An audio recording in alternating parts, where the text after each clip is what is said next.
And now, Chapter 16, Deliverance of Mucukunda.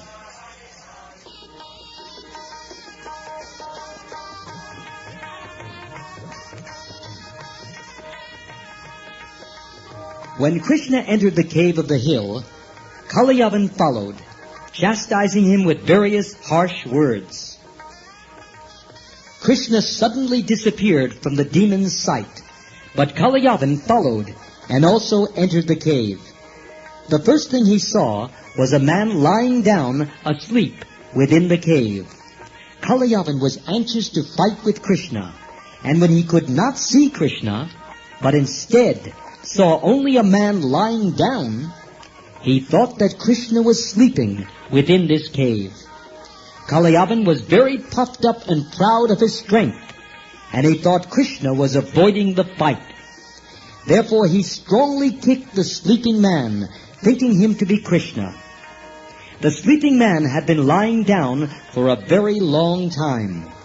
When awakened by the kicking of Kalayavan, he immediately opened his eyes and began to look around in all directions. At last he saw Kalayavan standing nearby. This man was untimely awakened and therefore very angry, and when he looked upon Kalayavan in his angry mood, rays of fire emanated from his eyes, and Kalayavan burned to ashes within a moment.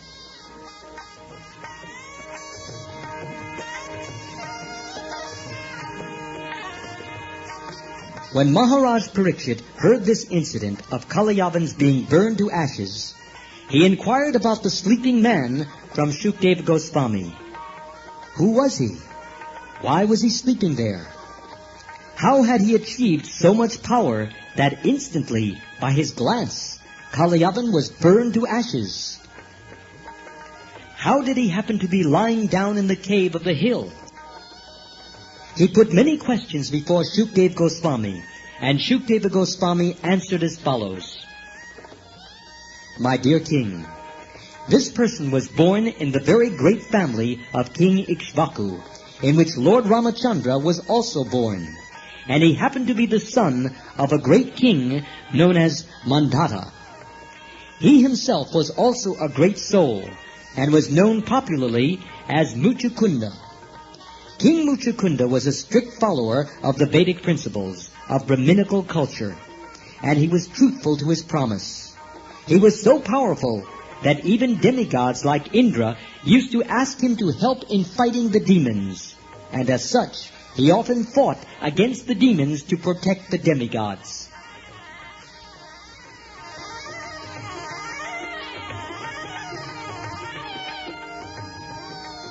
The commander-in-chief of the demigods, known as Kartikeya, was satisfied with the fighting of King Mucukunda, but once he asked that the king, having taken too much trouble in fighting the demons, retire from fighting and take rest.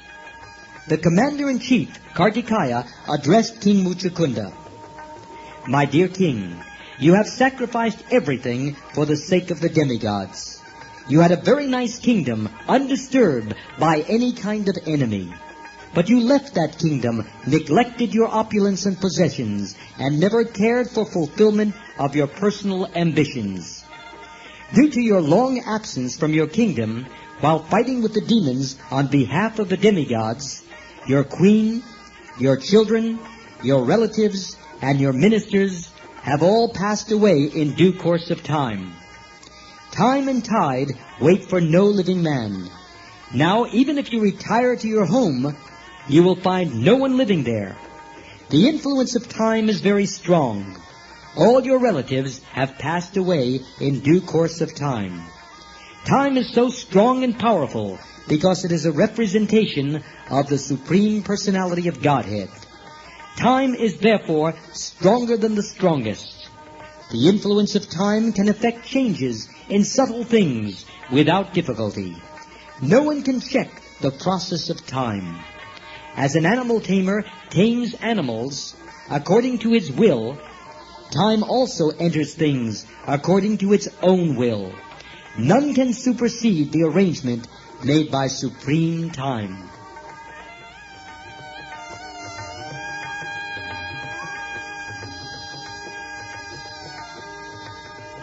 Thus addressing Mucukunda, the demigod requested him to ask any benediction he might be pleased with, except the benediction of liberation. Liberation cannot be awarded by any living entity but the Supreme Personality of Godhead, Vishnu. Therefore, another name of Lord Vishnu or Krishna is Mukunda, he who can award liberation. King Mucukunda had not slept for many, many years. He was engaged in the duty of fighting, and therefore he was very tired. So when the demigod offered a benediction, Mucukunda simply thought of sleeping. He replied as follows: "My dear Kartikaya, best of the demigods, I want to sleep now, and I want from you the following benediction. Grant me the power to burn to ashes by my mere glance anyone who tries to disturb my sleeping and awakens me untimely. Please give me this benediction." The demigod agreed, and also gave him the benediction that he would be able to take complete rest. Then King Mucukunda entered the cave of the mountain.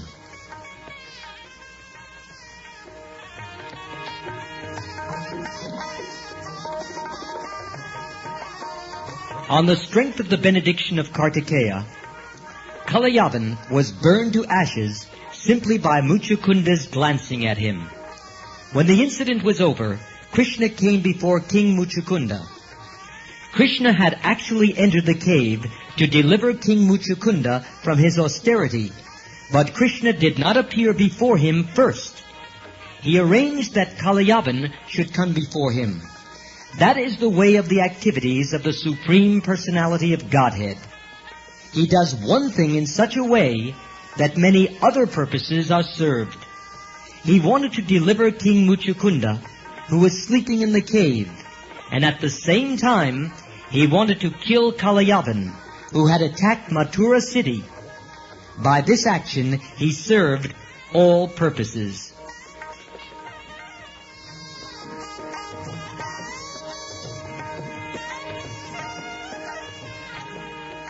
When Lord Krishna appeared before Mucukunda, the king saw him dressed in a yellow garment, his chest marked with the symbol of Srivatsa, and the Kaustubha mani or jewel hanging around his neck. Krishna appeared before him with 4 hands as Vishnu Murti, with a garland called Vaijayanti hanging from his neck down to his knees. He looked lustrous, his face was beautifully smiling, and he had nice jeweled earrings in both his ears. Krishna appeared more beautiful than a human can conceive.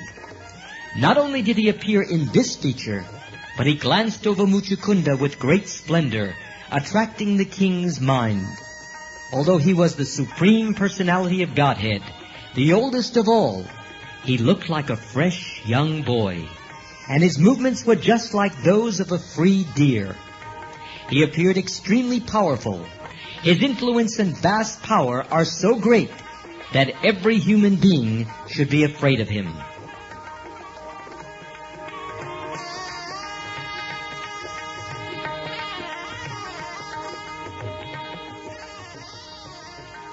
When King Mucukunda saw Krishna's magnificent features, he wondered about his identity, and with great humility, he asked the Lord, "My dear Lord, may I inquire how it is that you happen to be in the cave of this mountain?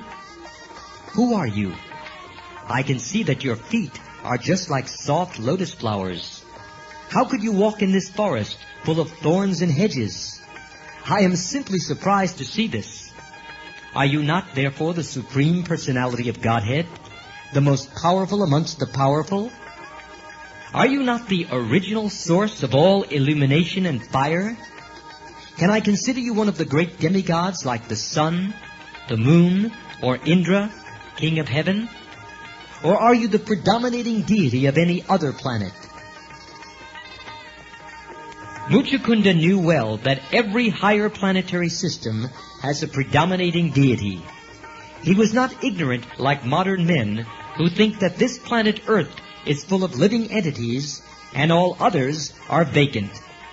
The inquiry from Mucukunda about Krishna's being the predominating deity of a planet unknown to him is quite appropriate. Because he was a pure devotee of the Lord, King Mucukunda could immediately understand that Lord Krishna, who had appeared before him in such an opulent feature, could not be one of the predominating deities in the material planets. He must be the Supreme Personality of Godhead, Krishna, who has his many Vishnu forms. He therefore took him to be Purushottam, Lord Vishnu. He could see also that the dense darkness within the mountain cave had already dissipated by the Lord's presence. Therefore, he could not be other than the Supreme Personality of Godhead.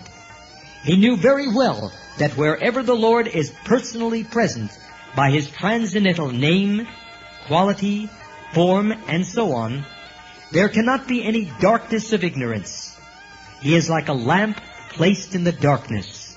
He immediately illuminates a dark place.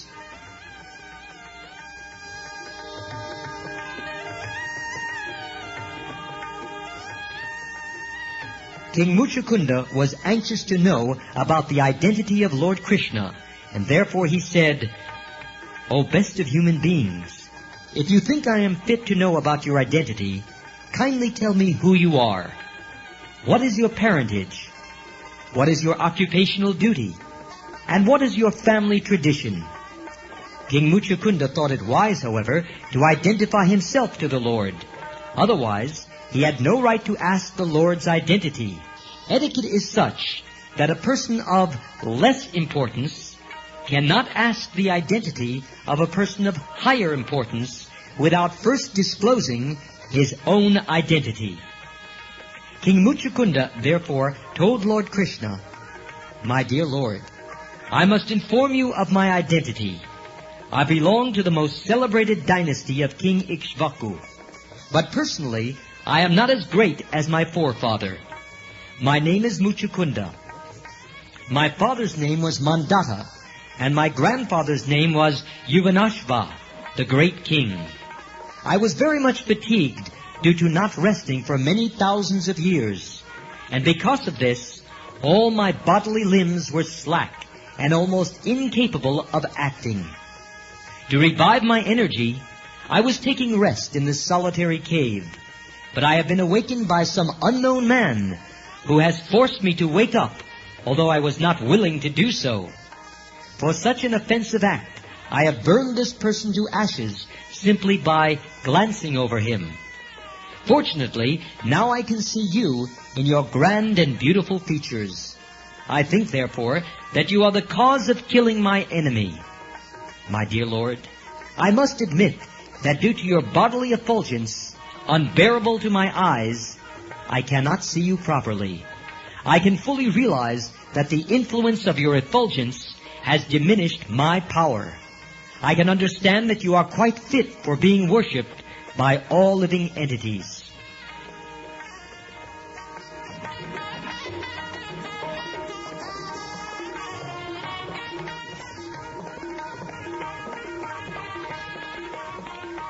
Seeing King Mucukunda anxious to know about his identity, Lord Krishna answered smilingly as follows, "My dear king, it is practically impossible to tell about my birth, appearance, disappearance, and activities.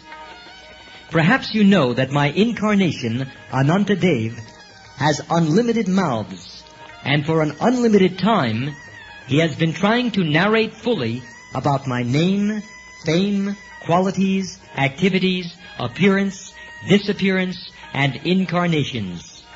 But still, he has not been able to finish.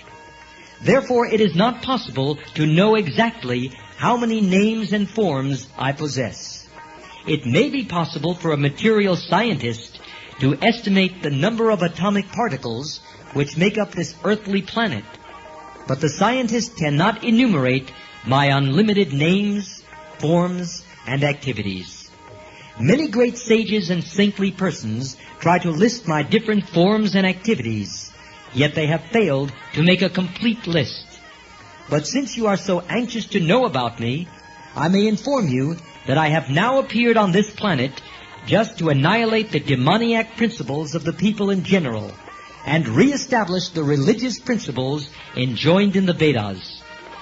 I have been invited for this purpose by Brahma, the superintending deity of this universe, and thus I have now appeared in the dynasty of the Yadus as one of their family members. I have specifically taken my birth as the son of Vasudeva in the Yadu dynasty, and people therefore know me as Vasudeva, the son of Vasudeva.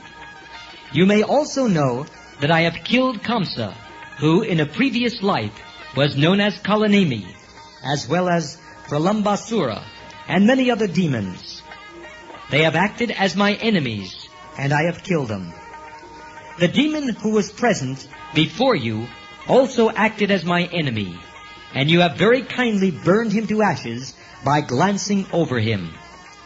My dear King Mucukunda, you are my great devotee, and just to show you my causeless mercy, I have appeared in this cave. I am very affectionately inclined toward my devotees, and in your previous life, before your present condition, you acted as my great devotee and prayed for my causeless mercy.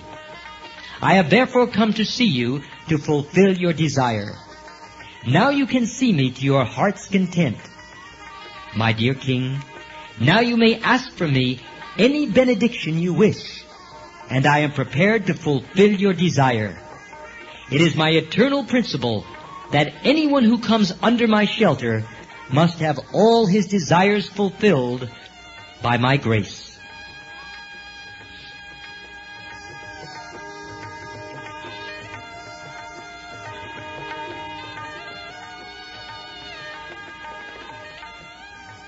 When Lord Krishna ordered King Mucukunda to ask a benediction from him, the king was joyful, and he immediately remembered the prediction of Garga Muni, who had foretold long before that in the 28th millennium of Vaivasvata Manu, Lord Krishna would appear on this planet. As soon as he remembered this prediction, he began to understand that the Supreme Person, Narayan, was present before him as Lord Krishna. He immediately fell down at his lotus feet and began to pray as follows. My dear Lord, O Supreme Personality of Godhead, I can understand that all living entities on this planet are illusioned by your external energy and enamored of the illusory satisfaction of sense gratification. Being fully engaged in illusory activities, they are reluctant to worship your lotus feet. And because they are unaware of the benefits of surrendering unto your lotus feet, they are subjected to various miserable conditions of material existence. They are foolishly attached to so-called society, friendship, and love, which merely produce different kinds of miseries.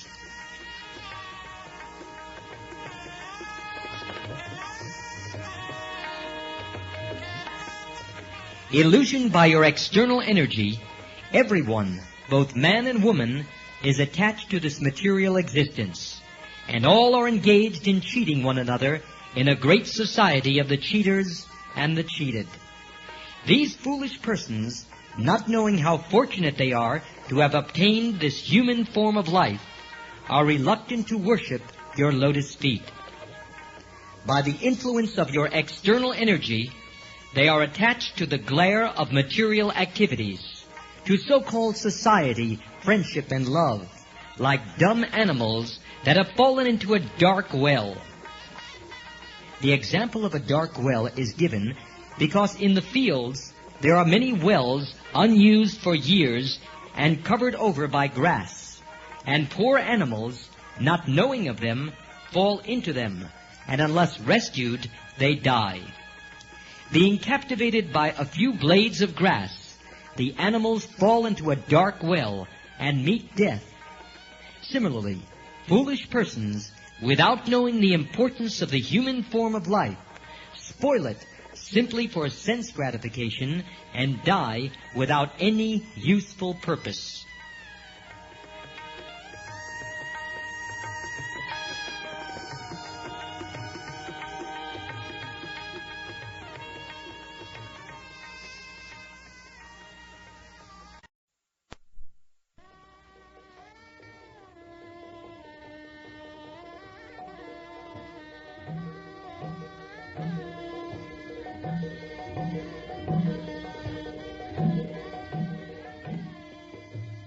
My dear Lord, I am not an exception to this universal law of material nature. I am also a foolish person who has wasted his time for nothing, and my position is especially difficult. On account of my being situated in the royal order, I was more puffed up than ordinary persons. An ordinary man thinks he is the proprietor of his body or his family, but I began to think in that way on a larger scale. I wanted to be the master of the whole world, and as I became puffed up with ideas of sense gratification, my bodily concept of life became stronger and stronger. My attachment for home, wife, and children, for money and supremacy over the world, became more and more acute. In fact, it was limitless. So I remained always attached to thoughts of my material living conditions.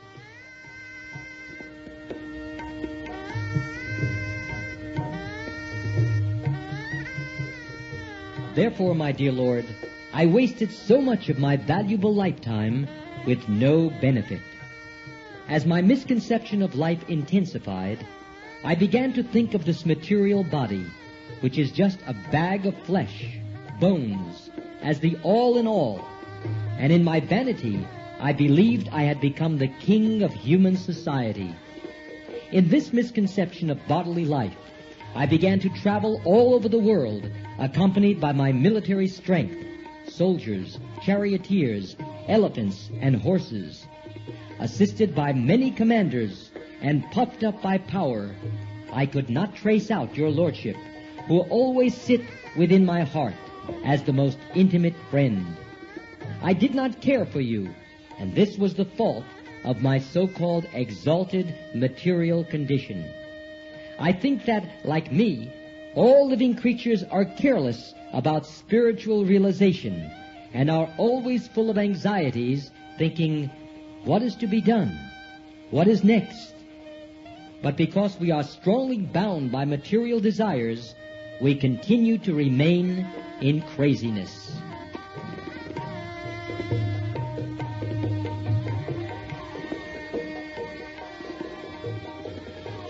Yet in spite of our being so absorbed in material thought, inevitable time, which is only a form of yourself, is always careful about its duty, and as soon as the allotted time is over, your lordship immediately ends all the activities of our material dreams. As the time factor, you end all our activities as a hungry black snake swiftly swallows up a small rat without leniency. Due to the action of cruel time, the royal body, which was always decorated with gold ornaments during life, and which moved on a chariot drawn by beautiful horses, or on the back of an elephant nicely decorated with golden ornaments, and which was advertised as the king of human society, that same royal body decomposes under the influence of inevitable time and becomes fit for being eaten by worms and insects, or being turned into ashes or the stool of an animal. This beautiful body may be recognized as a royal body while in the living condition, but after death, the body of even a king is eaten by an animal and therefore turned to stool, or is cremated in a crematorium and turned to ashes, or is put into an earthly grave where different kinds of worms and insects are produced of it.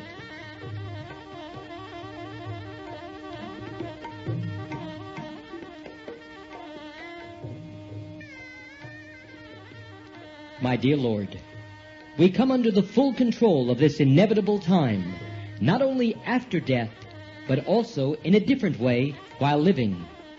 For example, I may be a powerful king, and yet when I come home after conquering the world, I become subjected to many material conditions. When I come back victorious, all subordinate kings may come and offer their respects. But as soon as I enter the inner section of my palace, I myself become an instrument in the hands of the queens, and for sense gratification, I have to fall down at the feet of women. The material way of life is so complicated that before taking the enjoyment of material life, one has to work so hard that there is scarcely an opportunity for peacefully enjoying. And to attain all material facilities, one has to undergo severe austerities and penances and be elevated to the heavenly planets. If one gets the opportunity to take birth in a very rich or royal family, even then he is always anxious to maintain the status quo and prepare for the next life by performing various sacrifices and distributing charity.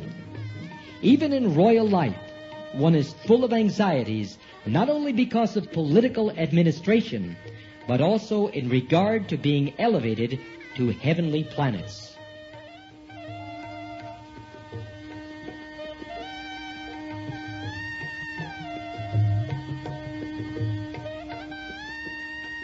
It is therefore very difficult to get out of material entanglement.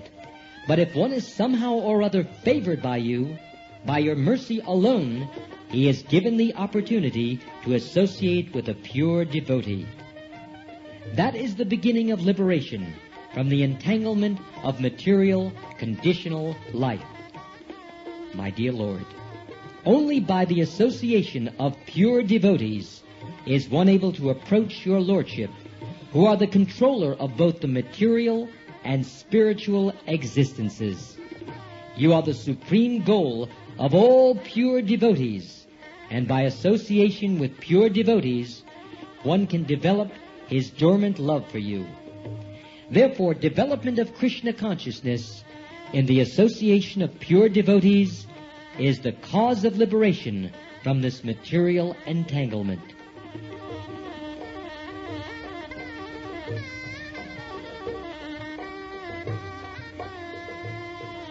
My dear Lord, you are so merciful that in spite of my being reluctant to associate with your great devotees, you have shown your extreme mercy upon me as a result of my slight contact with such a pure devotee as Gargamuni.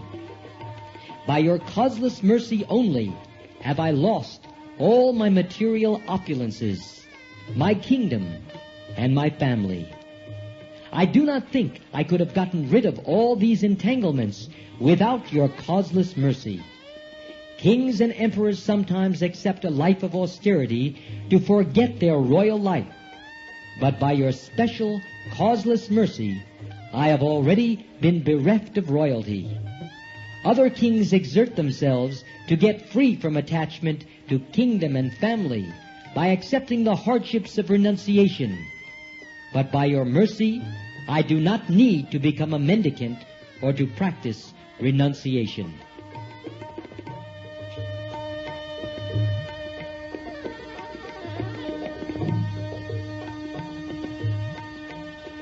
My dear Lord, I therefore pray that I may simply be engaged in rendering transcendental loving service unto your lotus feet. This is the ambition of pure devotees, freed from all material contamination. You are the Supreme Personality of Godhead, and you can offer me anything I want, including liberation. But who is such a fool that after pleasing you, he would ask from you something which might cause entanglement in this material world? I do not think any sane man would ask such a benediction from you. I therefore surrender unto you because you are the Supreme Personality of Godhead. You are the Supersoul living in everyone's heart, and you are the impersonal Brahman effulgence. Moreover, you are also this material world, because this material world is only the manifestation of your external energy. Therefore, from any angle of vision, you are the supreme shelter for everyone. Whether on the material plane or the spiritual plane, everyone must take shelter under your lotus feet. I therefore submit unto you, my Lord. For many, many births I have been suffering from the threefold miseries of this material existence, and I am now tired of it. I have been impelled only by my senses, and I was never satisfied. I therefore take shelter of your lotus feet, which are the source of all peaceful life, and which can eradicate all lamentation caused by material contamination. My dear Lord, you are the super soul of everyone, and you can understand everything. Now I am free from all contamination of material desire. I do not wish to enjoy this material world, nor do I wish to take advantage of merging into your spiritual effulgence, nor do I wish to meditate upon your localized aspect of Paramatma, for I know that simply by taking shelter of you, I shall become completely peaceful and undisturbed.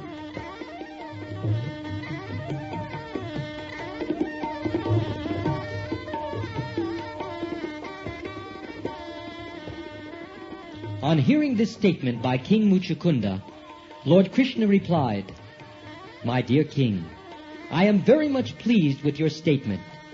You have been the king of all the lands on this planet, but I am surprised to find that your mind is now freed from all material contamination. You are now fit to execute devotional service.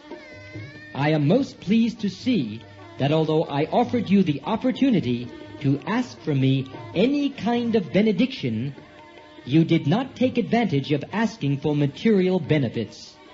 I can understand that your mind is now fixed on me, and it is not disturbed by any material fault. The material qualities are three, namely goodness, passion, and ignorance. When one is placed in the mixed material qualities of passion and ignorance, various kinds of dirtiness and lusty desires impel him to try to find comfort in this material world.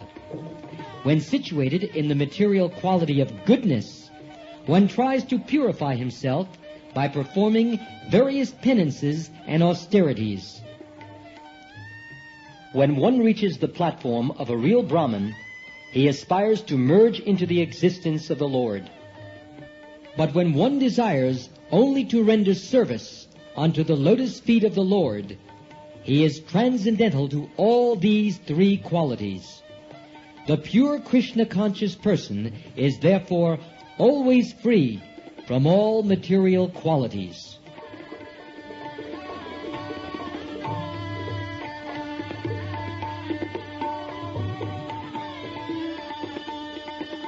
My dear King, I offer to give you any kind of benediction just to test how much you have advanced in devotional service. Now I can see that you are on the platform of the pure devotees, for your mind is not disturbed by any greedy or lusty desires of this material world. The yogis who try to elevate themselves by controlling the senses and who meditate upon me by practicing the breathing exercises of pranayama are not so thoroughly freed from material desires. It has been seen in several cases that as soon as there is allurement, such yogis again come down to the material platform. The vivid example verifying this statement is Vishvamitra Muni. Vishvamitra Muni was a great yogi who practiced pranayama, a breathing exercise. But when he was visited by Menaka, a society woman of the heavenly planet, he lost all control and begot in her a daughter named Shakuntala. But the pure devotee Haridas Thakur was never disturbed, even when all such allurements were offered by prostitutes.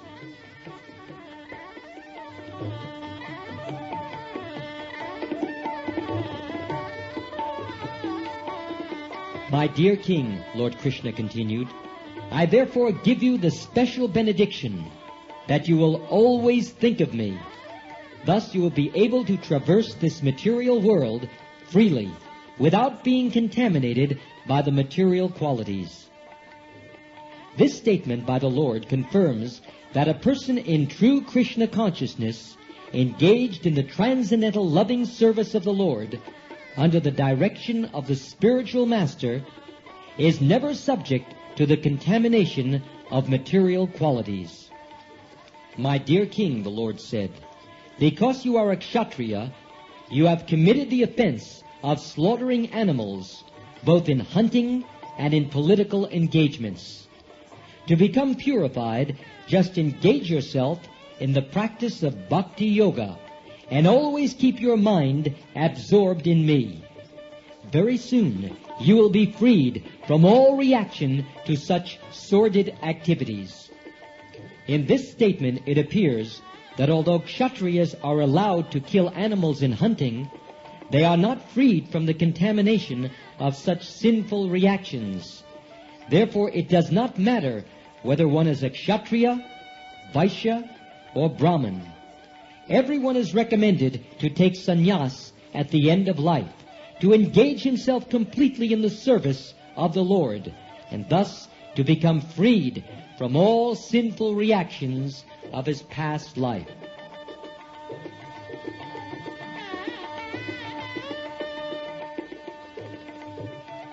The Lord then assured King Mucukunda, in your next life, you will take your birth as a first-class Vaishnava, the best of Brahmins, and in that life, your only business will be to engage yourself in my transcendental service. The Vaishnava is the first-class Brahmin, because one who has not acquired the qualification of a bona fide Brahmin cannot come to the platform of a Vaishnava. When one becomes a Vaishnava, he is completely engaged in welfare activities for all living entities. The highest welfare activity for living entities is the preaching of Krishna consciousness. It is stated herein that those who are specifically favored by the Lord can become absolutely Krishna conscious and be engaged in the work of preaching the Vaishnava philosophy. Thus ends the Bhaktivedanta purport of the second volume, 16th chapter of Krishna, Deliverance of Mucukunda.